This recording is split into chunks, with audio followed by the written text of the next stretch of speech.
Fridge में रखे थे। दिल्ली में श्रद्धा जैसा एक और हत्याकांड हो गया। ये बेटे के साथ मिलकर पति के 10 टुकड़े किए। पत्नी पूनम और सौतेले बेटे दीपक ने पिता को मारा। पहले शराब में नींद की गोलियां मिलाकर दी।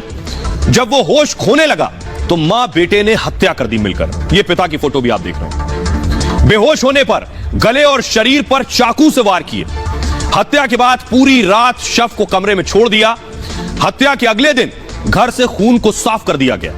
फिर मां बेटे ने अंजन, पिता का नाम अंजन है, अंजन की लाश के 10 टुकड़े कर दिए।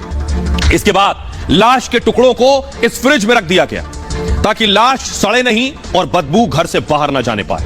बदबू को कम करने के लिए घर में पेंट भी करवा दिया पूरे घर में। मार्च अप्रैल में ही हत्या की साजिश रची गई थी और 30 मई को हत्या की वारदात को अंजाम दिया गया था। रोज रात को लाश का एक टुकड़ा ठिकाने लगाने निकलते थे मां बेटा।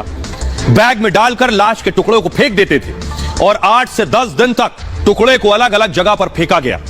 रामलीला मैदान और गंदा नाला इलाके में ये जाकर फेंका करते थे टुकड़ों को। पति के सिर को गड्ढा बनाकर वहां गाड़ दिया था। पुलिस को सिर भी बरामद हुआ है। पांडव नगर और आसपास के इलाकों में टुकड़ों को इन लोगों ने फेंका। मृतक अंजन दास दिल्ली के त्रिलोकपुरी में रहता था और आरोपी महिला पूनम अंजन की दूसरी पत्नी है।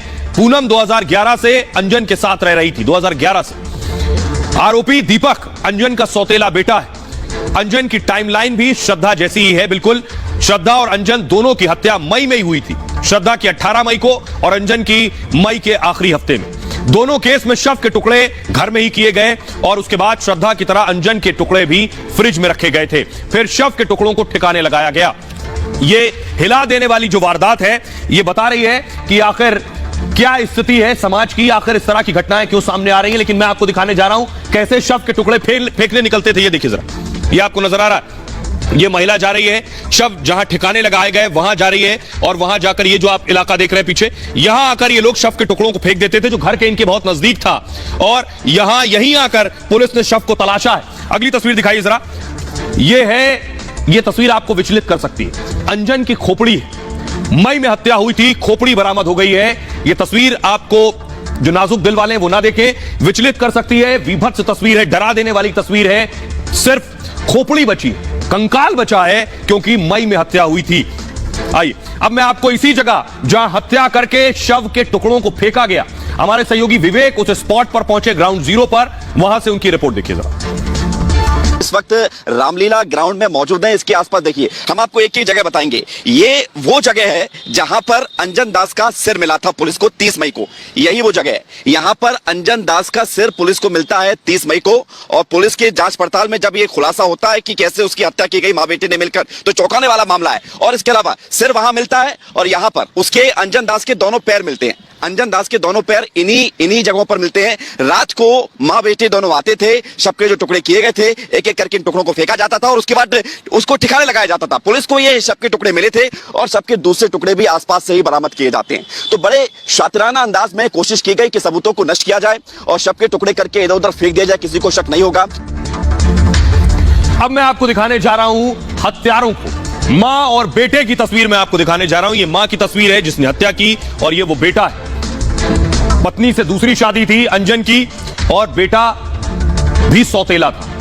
अंजन के 10 टुकड़ों में हत्या की गई, लेकिन ये दोनों पकड़े कैसे गए ये आपको बताता हूं। पुलिस को कैसे पता चला कि अंजन की हत्या हुई है, क्योंकि इन्होंने भी बहुत शातिर तरीके से अंजन की लाश को ठिकाने लगाने की तैयारी पूरी कर ली थी। लेकिन हुआ क्या देखिए।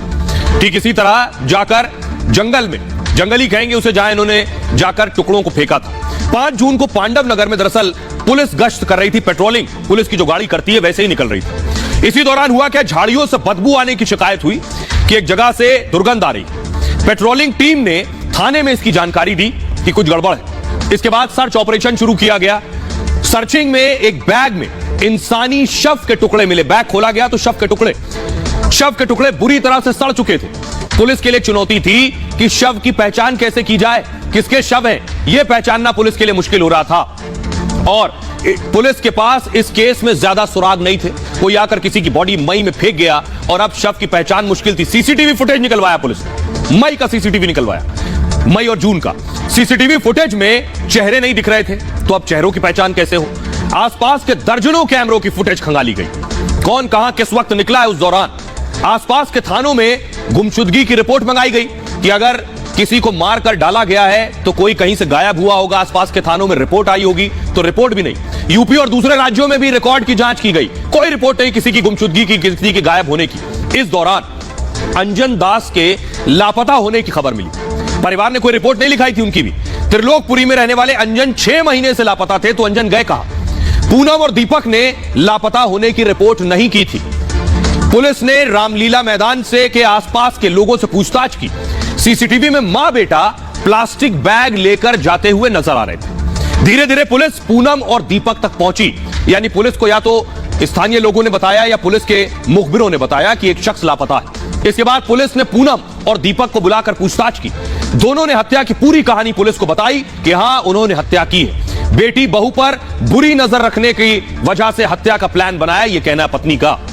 और हत्या में इस्तेमाल हथियार अभी तक बरामद नहीं हुआ है पुलिस को, लेकिन ये दोनों आरोपी पुलिस की गिरफ्त में है। आइए अब आपको सुनवाने जा रहा हूं, सुनिए जरा डीसीपी क्राइम क्या कह रहे हैं और स्पेशल सीपी, दोनों ने आज प्रेस कॉन्फ्रेंस की है, सुनिए।